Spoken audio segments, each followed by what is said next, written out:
Bonjour à toutes et à tous et bienvenue sur ce deuxième épisode de notre série LinkedIn Live sur Seaburger France. Je suis Baptiste Petit. Pour celles et ceux qui n'ont pas vu la première session, je suis Sales Manager pour Seaburger France et j'ai le plaisir ce midi d'être accompagné d'un nouvel acteur clé de notre aventure Seaburger en France, qui est donc Thierry Eresman. Salut Bonjour Baptiste, Thierry. ça va? Ouais, super. Merci d'être présent ce Ah midi ouais, avec avec moi plaisir. pour répondre à mes questions. Mhm. Et je pense qu'on peut commencer par une petite présentation. Ouais, bien sûr. Donc je suis Resman Thierry, service directeur pour la filiale française. Donc en fait, je suis responsable de toute la partie mise en œuvre. Donc tous les projets de nos clients ou futurs clients arrivent normalement sur mon bureau à un moment. Ok, Et ça va faire maintenant plus d'un quart de siècle que je travaille pour Seaburger. Donc voilà, ça fait un petit moment. Et pour information, je suis basé à Strasbourg, donc proche de notre maison mère qui est en Allemagne. ouais, ok, super. Voilà. Eh ben, merci d'être là ce midi. Et peut-être que tu peux nous parler un petit peu plus en détail de tes missions. Oui, bien sûr. Je vais essayer de résumer ça un peu parce que mes missions, elles sont nombreuses au cours du mois, au cours de la semaine, mais on va Mhm. dire qu'elles se divisent en, en deux parties. Donc, il y a vraiment une partie projet, mise en œuvre, consulting, donc de voir avec mes équipes est-ce que tout se passe bien, est-ce que tous les projets sont dans les timings souhaités, est-ce qu'il y a des points de blocage, des choses comme ça.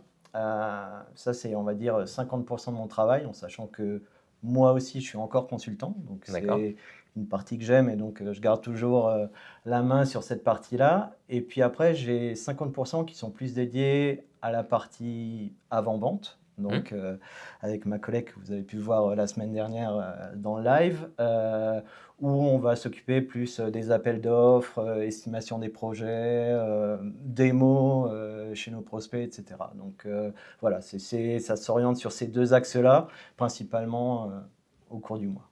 Ok, d'accord, très bien.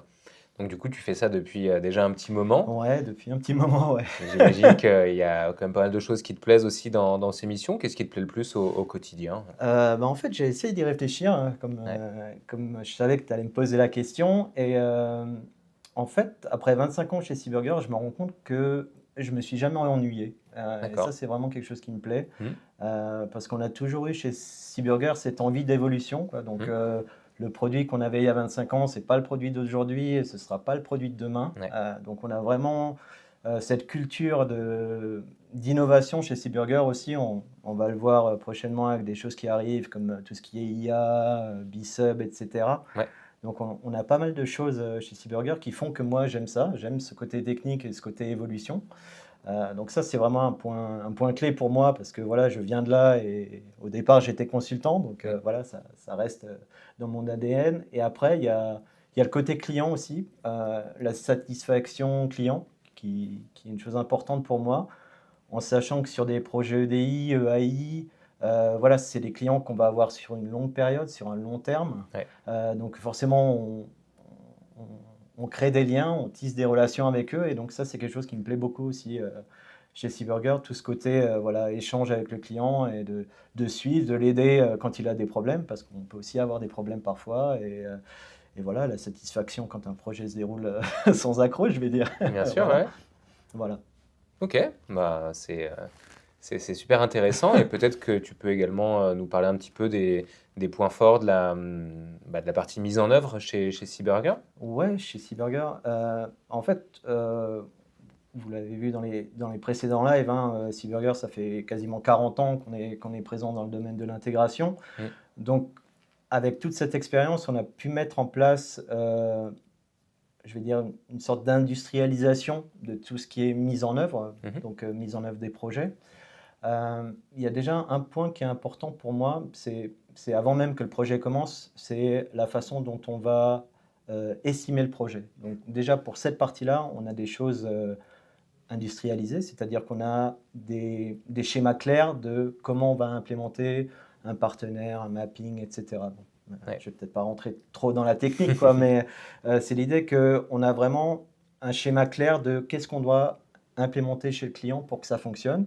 Et c'est aussi très transparent pour le client, puisque lui, il va vraiment voir chaque étape, chaque work package, hein, si je peux dire ça comme ça. Ok. Et il va vraiment avoir une visibilité sur tout le projet et sur chaque étape qu'on accomplit et qui sont passées au fur et à mesure. Donc pour moi, ça c'est déjà un point clé, d'avoir la vraie transparence de mon client en Ouais. termes de mise en œuvre du projet, des différentes étapes qu'on peut avoir. Après, la deuxième partie, c'est la solution en elle-même. Notre outil, notre plateforme BIS Intégration, qui est la même plateforme indépendamment, que ce soit de l'iPaaS, du SaaS, de l'on-prem. Donc ça facilite à la fois les consultants, Ouais. puisqu'on n'est pas obligé de connaître 25 produits, hein. On a une seule plateforme qui est développée uniquement par Seaburger Allemagne. Je pense que c'est important de le préciser aussi, hein. Ce n'est pas des bouts de software qui ont été assemblés ensemble, hein. C'est vraiment une plateforme Seaburger en tant que telle. Et ce qui est important dans cette solution-là, c'est que ça va permettre aussi aux clients, par exemple on-prem, de pouvoir facilement migrer vers le cloud ou inversement. Alors c'est plus rare maintenant ces dernières années de passer du cloud vers le on-prem, mais voilà, c'est des choses qui facilitent toute cette partie de mise en œuvre pour le client et pour nous. Et puis après, la dernière partie, qui est la mise en œuvre pure et dure, on va dire, la partie connexion des clients, mapping, enfin voilà, toutes ces choses-là, ou connexion avec notre plateforme de facturation CIS. C'est toute la partie solution standard qu'on a mis en œuvre au niveau de la plateforme Seaburger, hein. Donc, juste pour expliquer, on a cette plateforme, ce socle business intégration qui est le moteur, qui va porter notre solution standard. Et cette solution standard, elle est appliquée chez tous nos clients. Donc ça permet une uniformité aussi pour notre support Ouais. et pour la partie déploiement. Et donc la solution standard s'appuie sur, on va dire, deux choses pour moi qui sont vraiment importantes. C'est d'une part la double conversion. Et donc ça nous permet, par rapport à la mise en œuvre, de réduire nettement les temps de mise en œuvre. Alors, pour t'expliquer peut-être, enfin je pense que tu le sais, mais l'idée c'est qu'on va avoir un format pivot au milieu, qui est un format propriétaire Seaburger, qui va faire le lien entre votre ERP et le format partenaire. Ok. Donc ça va être divisé en deux étapes très claires. Une partie de process mapping, qui est le format ERP vers le format pivot. Et après, N partner mapping, qui vont être dépendants en fait des normes du partenaire. D'accord. Donc ça nous permet, en fait, côté client, on va dire, de gérer, par exemple, pour une sortie de facture, on va avoir un process mapping de facture. Donc ça simplifie grandement les choses en termes de maintenance, d'évolution de tests, etc. Et puis derrière, tout ce qui est partie partner mapping, c'est géré par des équipes chez nous qui ne font que ça, qui ne font que du partner mapping et qui vont respecter scrupuleusement, en fait, le guideline du partenaire. Ouais. Et donc toi, ça te permet juste de créer ton process mapping, d'avoir ce format pivot et de pouvoir après déployer un partenaire, je ne sais pas, Carrefour, et puis demain tu as besoin de faire Jumbo en Belgique, tu n'as pas besoin de toucher ton process mapping, tu auras juste besoin d'implémenter le partner mapping. Et donc ça réduit grandement le temps de mise en œuvre. Ouais. Et ça facilite aussi toute la partie test, validation, etc. Puisque toute la partie mapping et partner mapping est déjà validée par nos équipes. Juste pour information, on a un peu plus de 17 000 partenaires mapping actuellement, quoi. Donc, et ça, enfin voilà, les chiffres entre aujourd'hui et demain ne vont pas être les mêmes parce que ça fait qu'augmenter. Mais par exemple, si on reprend par exemple l'exemple de la partie facturation France, peu importe le format du socle, tu vois, que ce soit du C2I, de l'UBL, du FactureX, derrière, on va revenir vers notre format pivot et ça va grandement simplifier en fait ou l'intégration de la facture ou la sortie de la facture. Bien sûr. Et un dernier point pour la mise en œuvre, et après j'aurai fini, c'est notre partie, alors c'est surtout pour nos clients qui sont dans le cloud, en SaaS ou en iPaaS, c'est la partie gateway. Donc là, on a une gateway de communication. Alors, j'ai regardé récemment, on doit avoir à peu près 7500 connexions qui sont déjà présentes. Et donc, ça aussi, ça nous permet de rapidement, si demain j'ai besoin de connecter un partenaire en AS2, la connexion, il y a de grandes chances qu'elle soit déjà présente. Le déploiement, ça va prendre une petite heure, 1h30, et le partenaire sera connecté. Donc, en fait, c'est un ensemble de plein de choses qui se mettent ensemble, mais qui font que la mise en œuvre est rapide, simple, clair pour le partenaire, clair pour le client aussi, hein, parce que lui, il va voir toutes les étapes. Donc voilà, c'est pour moi vraiment les points forts chez Seaburger, toute cette partie d'industrialisation. Bah, c'était très intéressant. Je pense que ça va générer peut-être quelques Oui, questions. bien sûr, avec plaisir. N'hésitez pas bien sûr à renseigner directement vos questions dans le chat. Nous n'y répondrons pas dans le live en séance pour minimiser le temps de cette session et vous permettre d'aller déjeuner très rapidement. Mais nous reviendrons vers vous individuellement pour y répondre. J'ai peut-être une dernière question, une remarque. Quand je suis arrivé chez Seaburger, j'ai remarqué qu'il y avait quand même une ancienneté assez flagrante, même au sein de ton équipe. Ouais.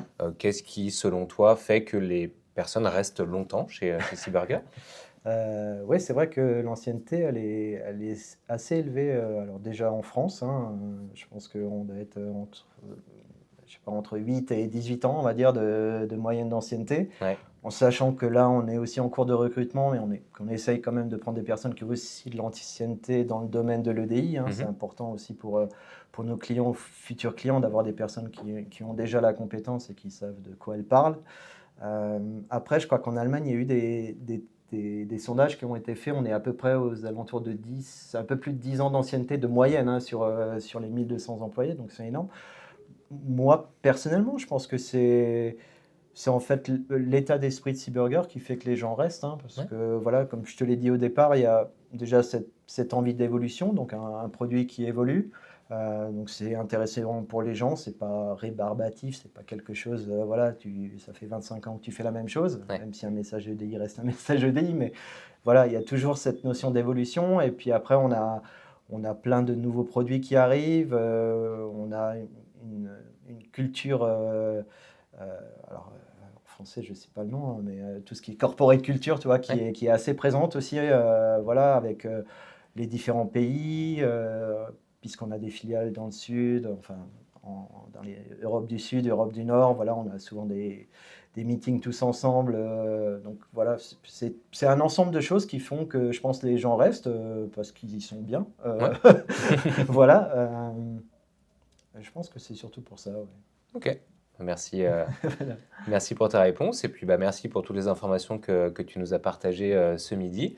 Je pense qu'on va libérer notre audience pour qu'ils puissent aller déjeuner. Merci à tous d'avoir donc participé à cette deuxième session de notre série LinkedIn Live de Seaburger France.